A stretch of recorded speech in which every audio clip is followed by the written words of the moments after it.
എന്റെ ചെനക്കത്തൂർ ഭഗവതി, എങ്ങനെയെങ്കിലും ഈ പരിപാടി ഒന്ന് വിജയിപ്പിച്ച് PM പ്രേമേന്ദ്രൻ എന്ന അലവലാതിയെ ചാന്ത് പൊട്ടാക്കി എന്റെ മുന്നിൽ ഒന്ന് നിർത്തി തരണേ. Ma'am, Yes? only sarees, no jackets. No jackets?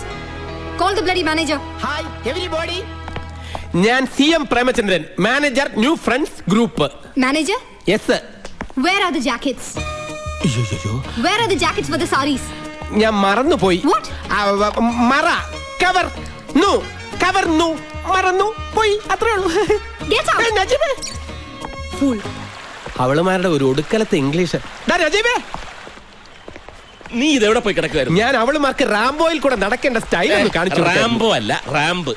അതെന്തുവാണ് ആയിക്കോട്ടെ. ആ ഡിസൈനർ മാഡം നിന്നെ അന്വേഷിക്കുന്നുണ്ട്, ചെല്ലടാ. പിന്നൊരു കാര്യം, ഇവിടെ വെച്ച് ഡേ നജീബേ ഡേ പോടേ എന്നൊന്നും വിളിച്ചേക്കരുത്, കുറച്ചില്ല. എനിക്കെന്ത് കുറച്ചില്?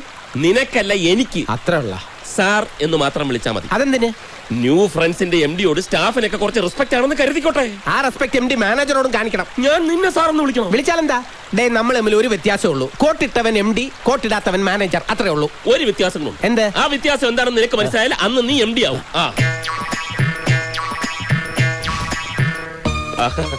I am new friends group MD Najib. Hello there.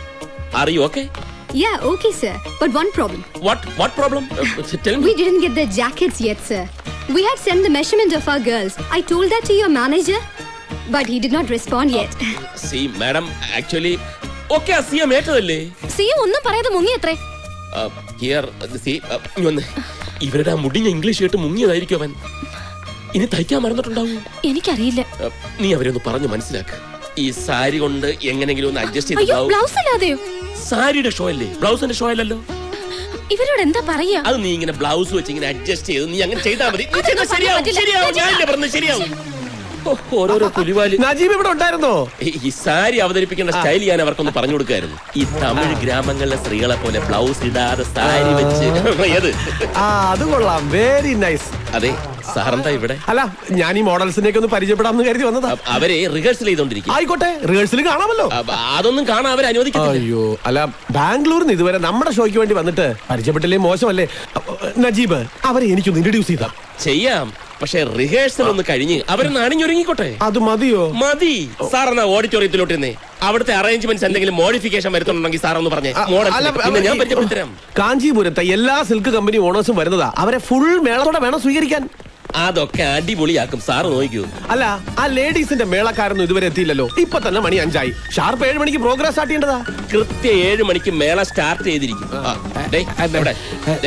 Sorry mister CM, താങ്കൾ ഉടനെ ട്രാവൽസിൽ ചെന്ന കാർ എടുത്തിട്ട് വനിതാ മേളക്കാരെ മുഴുവൻ പിക്ക് ചെയ്തോളൂ. പ്രേമേന്ദ്രൻ എന്ന കാർ കൊടുക്കാൻ വേണ്ടി ട്രാവൽസ് അതൊക്കെ ഓക്കെ. പക്ഷെ ഒരു പ്രശ്നമുണ്ട്.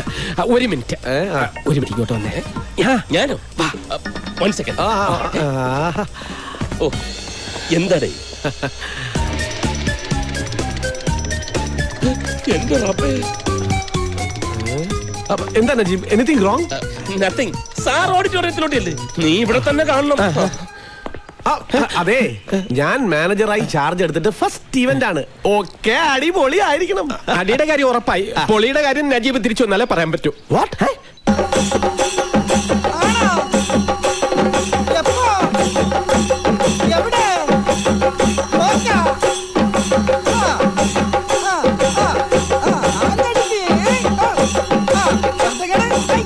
ഓ, ചെവിതല കേക്കാൻ വയ്യ. ഇതെന്ത് പൂരം വെച്ചു? അയ്യോ, ഇതൊന്നും ആയിട്ടില്ല, തുടങ്ങാൻ പോന്നേ ഉള്ളൂ. അവനൊന്നും ഇങ്ങോട്ട് വന്നോട്ടെ. ആ പട്ടര് മഠത്തിൽ നജീബ്. അവൻ വിവരമില്ലാണ്ട് എന്തൊക്കെയോ കാട്ടിക്കൂട്ടണമെന്ന് വെച്ച് നീ ഇങ്ങനെ തുള്ളാൻ തുടങ്ങിയാലോ? എന്തായാലും നമ്മുടെ കുട്ടിയില്ലേ അവന്റെ കൂടെ? ദേ അമ്മേ, നമുക്കിനി അങ്ങനെ ഒരു കുട്ടിയില്ല. ഇത് ഞാനും നജീബും തമ്മിലുള്ള പോരാ. അമ്മ ഇതിൽ ഇടപെടണ്ട. ഈശ്വര, എന്തൊക്കെ പുകില ഉണ്ടാകാൻ പോണേ എന്റെ തിരുമാന്താൻ കുന്നിലമ്മേ.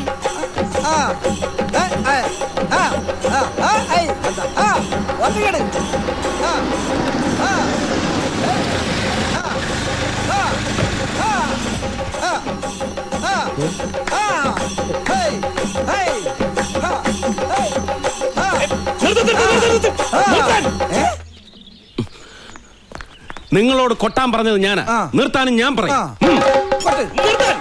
ഇവരോട് കൊട്ടാനും നിർത്താനും പറയാനുള്ള അവകാശം എനിക്കാ. നിന്റെ അവകാശമൊക്കെ ഗേറ്റിന് പുറത്ത്. അഡ്വാൻസ് കൊടുത്ത് ഇവരെ ഏർപ്പാടാക്കിയത് ഞാനാ. ആൾമാരാട്ടം നടത്തി തട്ടിക്കൊണ്ടുവന്ന് ഗേറ്റിനകത്ത് വെച്ച് കൊട്ടിക്കാൻ നിനക്കെന്ത് അവകാശം? അച്ചുവേട്ടൻ 2 കുട്ടികളുടെ ചങ്ങാത്തം. ഒന്ന് നല്ല ചട്ടമ്പിമാരോടും മറ്റൊന്ന് നല്ല ചെണ്ടക്കാരോടും. ഇവരാര് മംഗലശ്ശേരി നീലകണ്ഠന? അല്ല, ചതിയന്മാരുടെ ചങ്കിന് കൊമ്പ് കോർക്കുന്ന കളരിക്കൽ അച്യുതൻകുട്ടി. പോര് വിളിച്ചാ പിന്നെ ആണുങ്ങളെ പോലെ പൊരുതി ജയിക്കണം, അല്ലാതെ കള്ള ചുവട് വെച്ച് ആരെയും അടിയറവ് കുറയിക്കാമെന്ന് കരുതണ്ട. ഒരു മത്സരമാകുമ്പോ പല തന്ത്രങ്ങളും പയറ്റി നോക്കും, അത് പതിവാ. ഈ തോൽവി സമ്മതിക്കാൻ മനസ്സില്ലാത്തവർക്ക് അത് വലിയ ചതിയായിട്ടും കള്ളച്ചുവടായിട്ടും ഒക്കെ തോന്നും. ആ പേരും പറഞ്ഞ് ഈ കാണിച്ചത് ശുദ്ധ ഫൗളാ. ഫൗൾ ആദ്യം കാണിച്ചത് നീയല്ലേ? മുള്ളിനെ മുള്ളുകൊണ്ടെടുത്താണ് അച്ചോട്ടിന്റെ ഒരു സ്റ്റൈൽ. നിന്റെ മുള്ളിക്കൽ ഞാൻ അവസാനിപ്പിച്ചുതരാം. ഈ ഇവന്റ് ഒന്ന് കഴിഞ്ഞോട്ടെ.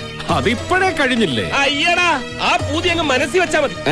തോറ്റു എന്ന് സമ്മതിക്കാൻ മനസ്സില്ലെങ്കിൽ വേണ്ട എന്ന് കരുതി കളി അവസാനിപ്പിച്ചു എന്ന് കരുതണ്ട. ഇന്നല്ലെങ്കിൽ നാളെ അച്യുതൻകുട്ടിയെ കൊണ്ട് അടിയറവ് പറയിപ്പിച്ച ഈ നജീബ് അടങ്ങൂ. പക്ഷേ 7 മണിക്ക് മുമ്പ് ഇവരെ അവിടെ എത്തിച്ചില്ലെങ്കിൽ ഈ നജീബ് ആരാണെന്നറിയും. വണ്ടിയിടാ പന്നി. എന്നാ മേളം തുടങ്ങാൻ പറയട്ടെ. വേണ്ട, അവരെ വിട്ടുകൊടുത്തേക്ക്. വിട്ടുകൊടുക്കാനോ?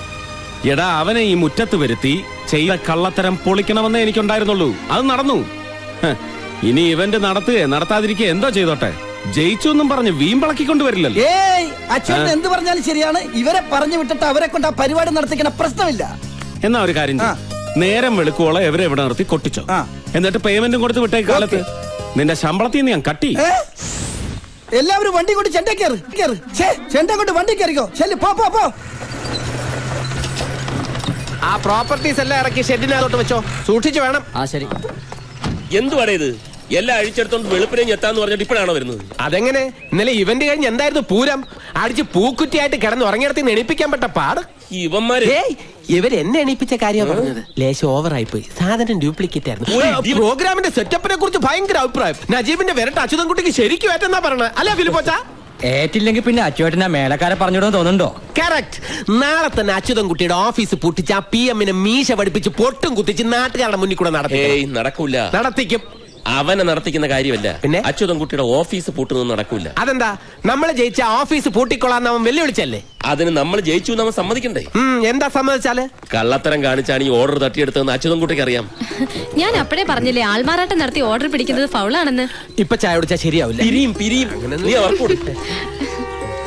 നമ്മൾ ഏറ്റെടുത്ത ഇവന്റ് ഗംഭീരമായി. പിന്നെ ഇനി നോക്കിയോ, ഫ്രണ്ട്സ് ഗ്രൂപ്പിനെ തോൽപ്പിക്കാൻ പറ്റിയ ഇവന്റുകൾ നടത്താൻ നമ്മളെ അന്വേഷിച്ച ആളുകൾ ഇങ്ങോട്ട് വരും. പറഞ്ഞ് നാവെടുത്തില്ല. അതിനു മുമ്പ് കോളുമായിട്ട് ആരോ എത്തി. നമ്മുടെ ബെസ്റ്റ് ടൈപ്പ്. ഈശ്വരാ, ബാലമാമ. ചേട്ടാ, ഇതൊന്ന് പിടിച്ചേ. ബാലമാമേ, എങ്ങനെയുണ്ട് കാര്യങ്ങളൊക്കെ മോളെ? സുഖമായിട്ടിരിക്കുന്നു.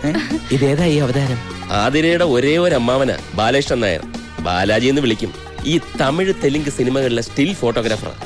സുനാമി വരും പോലെയാ. എപ്പോഴാ വരുന്നത് എപ്പോഴാ പോകുന്നതെന്ന് പറയാൻ പറ്റത്തില്ല. പോകുമ്പോ എല്ലാം കൂടെ തൂത്തുവാരിക്കൊണ്ട് പോകും. ഏയ്, കുഴപ്പക്കാരനൊന്നുമല്ല, ശുദ്ധനാ. അല്ല, സുനാമി എന്ന് പറഞ്ഞുകൊണ്ട് ചോദിച്ചതാ.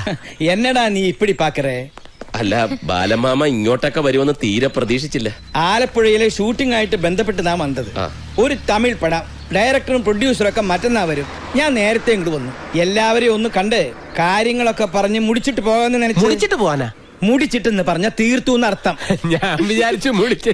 നീ എന്തിനാ അങ്ങനെ വിചാരിക്കണേ? ഇവൻ ഏതാ? ഞാൻ നജീബിന്റെ ഫ്രണ്ടാ. ഫ്രണ്ടിക്കാരാണ്ട് കുറച്ച് ബാക്കിലേക്ക് മാറിക്കടാ. ഈ ഗേറ്റിന്റെ മുമ്പിൽ കൂടെ വേണല്ലോ കളരിക്കിലേക്ക് പോകാൻ. അപ്പോ ഇവിടെ കേറി നിങ്ങളെ ഒന്ന് കണ്ടിട്ട് പോകാമെന്ന് വിചാരിച്ചു. ഞാൻ വിചാരിച്ചു ഞങ്ങളോടൊക്കെ ദേഷ്യമായിരിക്കും. എതുക്കടി? അല്ല, ഇവിടെ നടന്ന പ്രശ്നങ്ങളൊക്കെ അറിയുമ്പോ ഒക്കെ അറിഞ്ഞിട്ട് തന്നെ ഞാൻ വന്നത്. ഏത് ആണിന് ഏത് പെണ്ണാന്ന് തീരുമാനിക്കുന്നത് നമ്മളല്ല, ഈശ്വരനാ. അത് തന്നെയാണ് ഞാനും പറയുന്നത്. അമ്മ കൈയെടുക്ക്. നീ കെട്ടിയതാ? അല്ല. എന്തേ? ഈശ്വരൻ ഒരുപാട് കഷ്ടപ്പെട്ടു. മനസ്സിലായില്ല. നീ വളരെ ചീപ്പായിട്ടുള്ള സാധനമാണല്ലോ കഴിച്ചില്ല. ഇതൊക്കെ ഗവൺമെന്റ് നിർത്തിന്ന് പറഞ്ഞിട്ട് ഇനി അയ്യേ വന്നേ. വാറ്റപ്പ് ഇവിടെ കിട്ടൂല്ലേ? നീ എവിടേക്കാ ഈ പായണേ? നിക്ക്, ഞാനൊന്ന് ചോദിക്കട്ടെ. ഞാൻ കുടിക്കാൻ എന്തെങ്കിലും എടുക്കാം. അത് ரொம்ப നല്ല ഐഡിയ. സീക്രട്ട് എടുത്തിട്ട് വാ. അച്ചൂട്ടി ഇപ്പോഴും അടങ്ങിയിട്ടില്ല അല്ലേ? എങ്ങനെ അടങ്ങും? ഞാനിവളെ തട്ടിക്കൊണ്ടു പോകുന്നാണല്ലോ എല്ലാരും ധരിച്ചു വെച്ചിരിക്കുന്നത്. എന്താ അങ്ങനെയല്ലേ? അല്ല, സത്യം ബാലമാമ എങ്കിലും അറിയണം. നീ പറയ്. പുഴയെ ചാടി ചാകാൻ ഒരുങ്ങിയെടുത്തുനിന്ന് രക്ഷിച്ചോണ്ട് വന്നതാ ഞാൻ. ഈശ്വര, എന്താ ഞാനീ കേക്കണേ? അല്ല, അവളെയും കുറ്റം പറയാൻ പറ്റില്ല. എത്ര പേരുടെ മുന്നിലാ കെട്ടിയൊരുങ്ങി ചായയും പലഹാരം കൊണ്ട് നിൽക്കുന്നത്. ജാതകത്തില് വൈധവ്യ ദോഷമുള്ള പെണ്ണിനെ ആർക്കും വേണ്ട. അവള് കാരണം ഏട്ടന്റെ കല്യാണം കൂടെ നീണ്ടുപോയല്ലോ എന്ന് ഓർത്തിട്ടാ ആ കടുങ്കൈ ചെയ്യാൻ പോയത്. എനിക്കൊരു ജീവിതം തരാൻ നജീബിക്കയ്ക്ക് പറ്റുമോ എന്ന് ചോദിച്ച് കരഞ്ഞപ്പോ പിന്നൊന്നും നോക്കിയില്ല, കൂടെ കൊണ്ടുവന്നു. എനിക്കെന്ത് നക്ഷത്രവും ജാതകവും. ഇതൊക്കെ നിനക്ക് അച്ചൂട്ടിയോട് പറഞ്ഞുകൂടായിരുന്നു? ആത്മഹത്യ ചെയ്യാൻ ഒരുങ്ങിന്നൊക്കെ അവനോട് എങ്ങനെയാ പറയുന്നത്? ഇനി എന്തെങ്കിലും ഒന്ന് പറഞ്ഞു കോംപ്രമൈസ് ആക്കാമെന്ന് വെച്ച് അടുത്തോട്ട് എന്നാ കൊമ്പും കുലുക്കിക്കൊണ്ട് കൊലവിളി നടത്തുകയല്ലേ. ആ ഒക്കെ കേട്ടു, കഷ്ടായനേട്ടോ. ഞാൻ പറഞ്ഞു, നീ വിഷമിക്കണ്ട, ഒരു കുഞ്ഞുണ്ടായി കഴിഞ്ഞാൽ അവന്റെ ഈ വാശിയൊക്കെ മാറും. പെണ്ണ് കെട്ടാൻ പോലും അവൻ സമ്മതിക്കുന്നില്ല, പിന്നല്ലേ കൊച്ചുണ്ടാവുന്നു. അവന് കൊച്ചുണ്ടാവണ കാര്യല്ല, നിങ്ങൾക്കൊരു കൊച്ചുണ്ടാവണ കാര്യ. അതെങ്ങനെയാ? ഏട്ടനൊരു പെണ്ണിന്റെ കഴുത്തിൽ താലി കെട്ടിയിട്ട് മതി നമുക്കൊരു കുടുംബജീവിതം എന്ന് പറഞ്ഞ് വാശി പിടിച്ച് നടക്കുകയല്ലേ ഇവിടെ ഒരാള്. അപ്പൊ ഇതുവരെ നിങ്ങളുടെ ശാന്തി മുഹൂർത്തം കഴിഞ്ഞില്ലേ? ശാന്തി മുഹൂർത്തോ? First night. അത് പിന്നെ ഞങ്ങളോടുള്ള പക കൊണ്ടാണല്ലോ ഒരു കുടുംബജീവിതം വേണ്ടെന്ന് പറഞ്ഞ അച്യുതൻകുട്ടി വാശി പിടിച്ചു കിടക്കുന്നത്. അതുകൊണ്ടാ ഞാൻ. ഇതിലും ഭേദം ജാതകദോഷായിട്ട് ഇവള് കളരിക്കൽ തന്നെ നിൽക്കുന്നതായിരുന്നു നല്ലത്. ഹേയ്, ഇതിങ്ങനെ വിട്ടാ പറ്റില്ല. അവന്റെ വാശിയും വൈരാഗ്യമൊക്കെ മാറ്റാമോന്ന് ഞാനൊന്ന് നോക്കട്ടെ. നീ ധൈര്യമായിട്ടിരിക്കും. ഇപ്പൊ ഷൂട്ടിംഗ് തുടങ്ങാൻ പോണ സിനിമ റിലീസ് ആകുന്നതിന് മുമ്പ് അവൻ പെണ്ണ് കെട്ടിയിരിക്കും. ഈ മുറ്റത്തൊരു കുഞ്ഞുകാല് ഓടി കളിക്കണത് ഞാൻ കാണുകയും ചെയ്യും. ബാലമാമിയാ പറയണേ. എന്റെ തിരുമാന്താംകുന്നിലമ്മേ, ഇതൊന്നും അറിയാതെ എന്റെ കുട്ടി എത്ര പ്രാഗിരിക്കണോ ഞാൻ. ഈശ്വരന്റെ മുന്നിൽ ജാതിയും മതമൊന്നുമില്ല, മനുഷ്യനേ ഉള്ളൂ.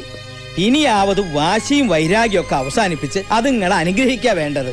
എനിക്കപ്പോഴേ തോന്നി ഒന്നുമില്ലാതെ നജീബിക്ക് അങ്ങനെയൊന്നും ചെയ്യില്ലാന്ന്. എന്നാൽ അപ്പോഴേ നീ പറയണ്ടേ നിന്റെ ഏട്ടനോട്? അത് പിന്നെ എന്താ ഒരു ഗൂഢാലോചന, ഒരു ചർച്ച? അച്ഛൻ നമ്മൾ വിചാരിച്ച പോലെ അല്ല കാര്യം. നജീബ് ആതിരെ അവന്റെയോ അവളുടെയോ കാര്യം ഈ വീട്ടിനകത്ത് കേട്ടു പോകരുതെന്ന് ഞാൻ പറഞ്ഞിട്ടില്ലേ അമ്മയോട്? പുകഞ്ഞ കൊള്ളി പുറത്ത്, അത്ര തന്നെ. അതെങ്ങനെയാ പുകഞ്ഞേന്ന് നീ അന്വേഷിച്ചിട്ടുണ്ടോ? എനിക്ക് അതൊന്നും അന്വേഷിക്കേണ്ട കാര്യമില്ല അമ്മാവ. മുഖത്തായ കരി തേച്ചിട്ടും കുളിച്ചിട്ടും പോണില്ല. ഇതാ ഇപ്പോഴത്തെ പ്രകൃതം, മൂക്കത്ത ശുണ്ടി. ഓപ്പോള് വിഷമിക്കണ്ട, അതൊക്കെ പറയേണ്ട വിധത്തിൽ പറഞ്ഞ് ഞാൻ അവനെ സമ്മതിപ്പിച്ചോളാം. ആ PM എന്ന് പറഞ്ഞവനെ ഇത്തിരി പൂജാസാധനങ്ങൾ വാങ്ങാൻ വിട്ടിട്ടുണ്ടായിരുന്നു. അവൻ എല്ലി പോകിതറേ. നിന്റെ മിക്സിംഗ് കറക്റ്റ് ആണോ നോക്കിയേ? അപ്പൊ നീ എന്റെ മിക്സി പഠിച്ചു അല്ലേ? എന്ത് കാര്യം ഒറ്റത്തവണ കണ്ടാ മതി ഈ PM-ന്. നീ റൊമ്പ ഗട്ടിക്കാരൻ. ഞാൻ കെട്ടിട്ടൊന്നുമില്ല. എടാ ഗട്ടിക്കാരൻ എന്ന് പറഞ്ഞ സാമർത്ഥ്യക്കാരൻ അർത്ഥം. ഓ, ആ ഗട്ടിക്കാരൻ. അപ്പൊ നമ്മ പറഞ്ഞു നിർത്തിയതെങ്കേ നാഗർകോവിൽ തെലുങ്ക് പടത്തിന്റെ ഷൂട്ടിംഗ്. കോവിൽ ഏതോ കല്യാണം കാണുന്ന ഹീറോയും ഹീറോയിനും. കറക്റ്റ്. ഹീറോയും ഹീറോയിനും റെഡി. അവര് കാണുന്ന കല്യാണത്തിനുള്ള പെണ്ണും റെഡി. പക്ഷേ ചെറുക്കനായിട്ട് അഭിനയിക്കാൻ കൊണ്ടുവന്നവനെ ഡയറക്ടർക്ക് ഇഷ്ടപ്പെട്ടില്ല. ഡയറക്ടർ കോദാണ്ഡരാമറെഡ്ഡി എന്നെ നോക്കി ഒന്ന് പുഞ്ചിരിച്ചു. ബാലാജി, നീ കല്യാണ ചെറുക്കനായിട്ട് അഭിനയിക്കുന്ന ഒരു ഓർഡർ. അന്ന് ഞാൻ ഇതുപോലെ ഒന്നുമല്ല, ഇതിലും പൂസായിരുന്ന സ്മാർട്ടായിരുന്നു. ശിവാജി ഗണേശനില്ലേ അതുപോലെ. പിന്നെ ഒന്നും നോക്കിയില്ല, കേറി നിന്ന് താലി കെട്ടി ഫസ്റ്റ് ടേക്ക് ഓക്കെ. ഷൂട്ടിംഗ് കഴിഞ്ഞ് ഞാൻ പുറപ്പെടാൻ ഒരുങ്ങുമ്പോ ദേവരനു. ഞാൻ താലി കെട്ടിയ പെണ്ണിന്റെ ചേട്ടൻ രാമകൃഷ്ണനും നാട്ടുകാരും. എന്തിന്? കെട്ടിയ പെണ്ണിനെ ഇവിടെ ഇട്ടുകൊണ്ട് പോയാ കൈയും കാലും വെട്ടുന്നു പറഞ്ഞ് എന്റെ ക്യാമറയും ബാഗും അവര് പിടിച്ചെടുത്തു. അപ്പൊ ആ പെണ്ണ് നടിയായിരുന്നില്ലേ? ഷൂട്ടിംഗ് കാണാൻ വന്ന ആ പെണ്ണിനോട് എന്തൊക്കെയോ പറഞ്ഞ് വേഷം കിട്ടിച്ചത് ആ പ്രൊഡക്ഷൻ മാനേജർ തെണ്ടി. എന്നിട്ടെന്താ, ശാന്തി മുഹൂർത്തം കഴിഞ്ഞ് ഞാൻ നാടുവിട്ടു. ശാന്തി മുഹൂർത്തോ? ഫസ്റ്റ് നൈറ്റിംഗ്. പിന്നെന്തിനാ അവിടുന്ന് പോന്നത്? അവിടെ തന്നെ കൂടായിരുന്നില്ലേ? അതെങ്ങനെയാ? അന്ന് എനിക്ക് നാട്ടിലൊരു ഭയങ്കര പ്രേമുണ്ടായിരുന്നു. എന്നിട്ട് അവരെന്ത് കെട്ടാഞ്ഞത്? സിനിമാക്കാരന് പെണ്ണ് കൊടുക്കില്ല എന്ന് പറഞ്ഞ് അവളുടെ തന്ത വേറൊരുത്തനെ കൊണ്ട് അവളെ കെട്ടിച്ചു. എന്നാ പിന്നെ തിരിച്ച് നാഗർകോവിലേക്ക് പോകായിരുന്നില്ലേ? ചെന്നാൽ അവരെന്റെ കൈയും കാലും തല്ലി ഒടിച്ച് അവിടെ ഇടും. പിന്നെ ഒരിക്കലും അവരെ കണ്ടിട്ടേ ഇല്ല? ഒരുപാട് സ്ഥലത്ത് ഞാൻ അവരെ അന്വേഷിച്ചു, പിന്നെ ഞാൻ അവരെ കണ്ടിട്ടില്ല. അന്ന് മുതൽ ഈ ക്യാമറയും തൂക്കി അലയാൻ തുടങ്ങിയതാ അശ്വത്ഥമാവിനെ പോലെ. ഓ, ഫ്ലാഷ് ബാക്ക് ആയിരിക്കും നാറുകോൽ. അതേടാ, നീ ഇരിക്കേ. വേണ്ട, ഞാനൊരു 1000 തവണ കേട്ട് ബോറടിച്ചതായി കഥ. 1000 അല്ല, 10000 തവണ കേൾക്കണം. എന്നാലേ ഭാര്യയും കുട്ടികളും കുടുംബവും ഇല്ലാണ്ടായാൽ എന്താന്നുള്ള നൊമ്പരം അറിയൂ. എന്ത് നൊമ്പരം? വീണടം വിഷ്ണു ലോകമെന്നും പറഞ്ഞ് പറന്ന് നടന്നൂടെ? സുഖല്ലേ? സുഖം പുറത്ത് നിൽക്കണവർക്ക് അങ്ങനെ തോന്നും, പക്ഷേ ഉള്ളിലെരിയണ തീ ആരും കാണില്ല.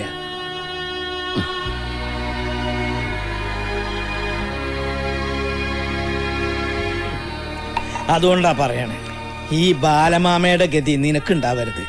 നിനക്കെന്നല്ല ആർക്കുണ്ടാവരുത്. ഞാനൊരു സത്യം പറയാം, വെള്ളടിച്ചിട്ട് പറയാണെന്ന് വിചാരിച്ചു.